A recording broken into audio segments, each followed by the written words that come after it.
Hello friends, welcome to current affairs Adda channel. तो आज है 22 मार्च 2025 और आज हम 22 मार्च से रिलेटेड जो भी इम्पोर्टेंट क्वेश्चन एंड आंसर्स बनते हैं उनके बारे में डिस्कस करेंगे और उनके बारे में डिटेल में जानेंगे। तो चलिए स्टार्ट करते हैं। फर्स्ट क्वेश्चन है, हाल ही में विश्व गौरैया दिवस कब मनाया गया है? तो विश्व गौरैया दिवस अभी 20 मार्च को मनाया गया है। हर साल 20 मार्च को यह मनाया जाता है। इसका मकसद गौरैया की घटती आबादी को लेकर जागरूकता फैलाना और उसके संरक्षण के लिए कदम उठाना है। तो इसका बी ऑप्शन सही है। तो मार्च में अब तक इतने इम्पोर्टेंट डेज मनाए गए हैं, जैसे 1 मार्च को विश्व नागरिक सुरक्षा दिवस, शून्य भेदभाव दिवस, विश्व समुद्री घास दिवस, अंतर्राष्ट्रीय व्हीलचेयर दिवस मनाए गए।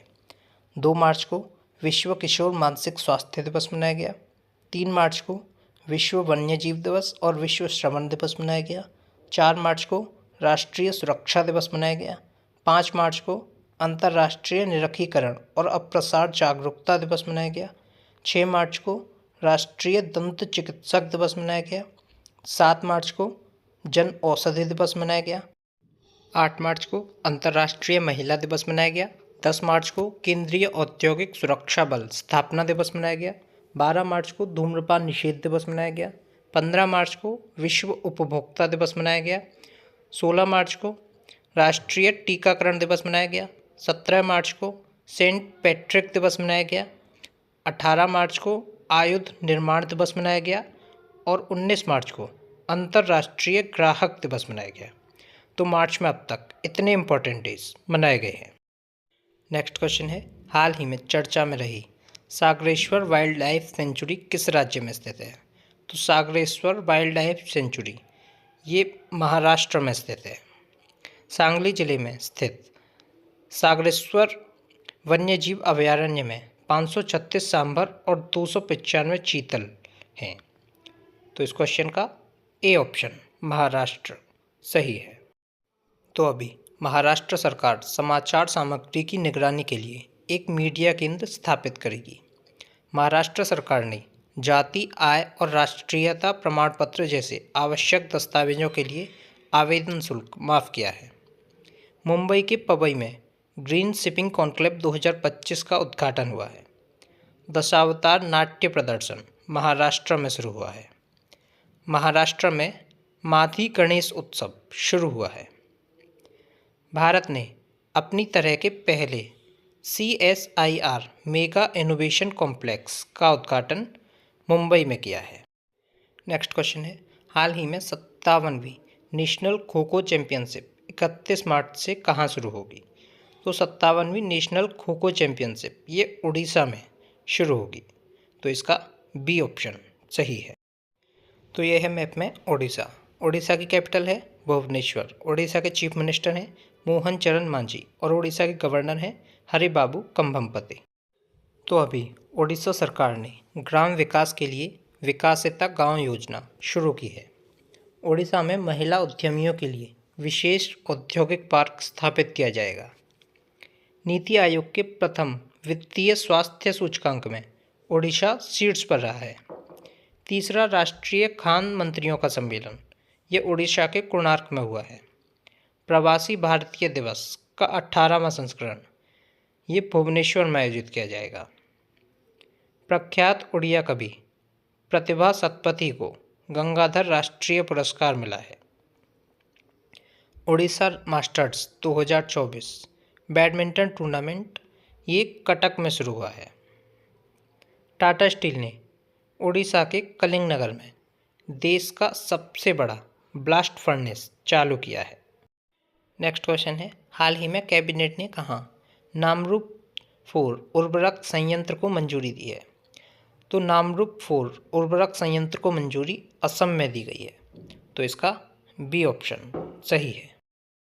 तो ये है मैप में असम।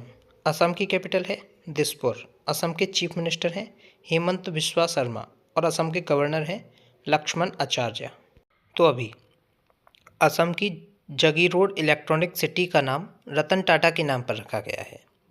असम सरकार ने चिरांग रिपु हाथी रिजर्व को 8वें राष्ट्रीय उद्यान के रूप में अधिसूचित किया है। असम सरकार ने बाथीइज्म को आधिकारिक दस्तावेजों में मान्यता दी है। असम में झुमोइर विनंदिनी कार्यक्रम आयोजित किया गया।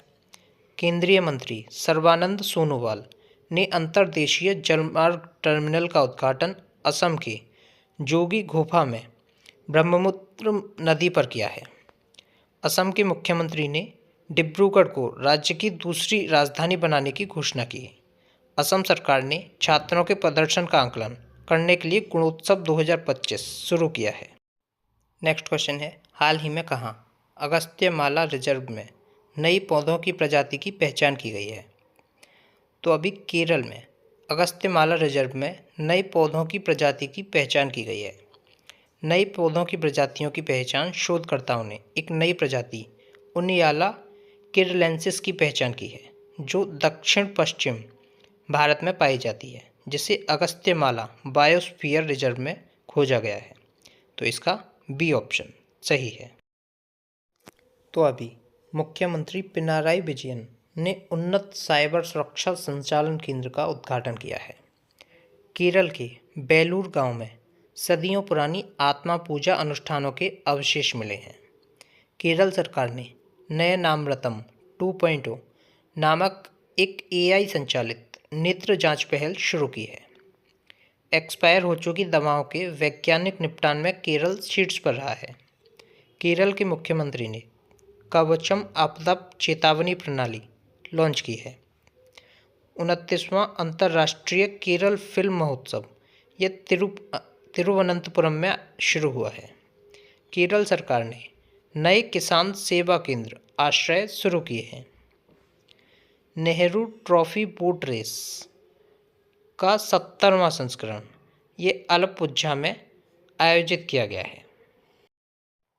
नेक्स्ट क्वेश्चन है, हाल ही में इसरो के अध्यक्ष वी नारायणन ने किस आईआईटी में थर्मल रिसर्च सेंटर का उद्घाटन किया है? तो इसरो के अध्यक्ष वी नारायण ने आईआईटी मद्रास में इसका उद्घाटन किया है। तो इस क्वेश्चन का बी ऑप्शन सही है।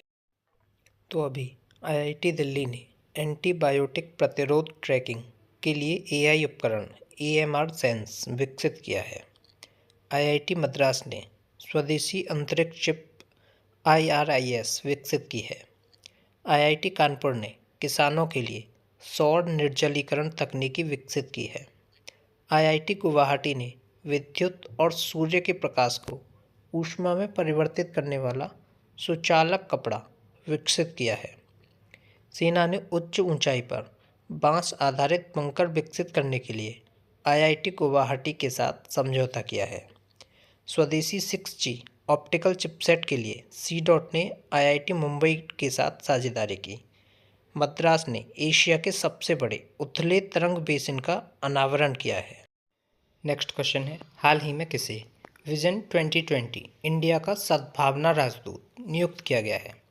तो विजन 2020 इंडिया का सद्भावना राजदूत कृष्णामाचारी श्रीकांत को नियुक्त किया गया है।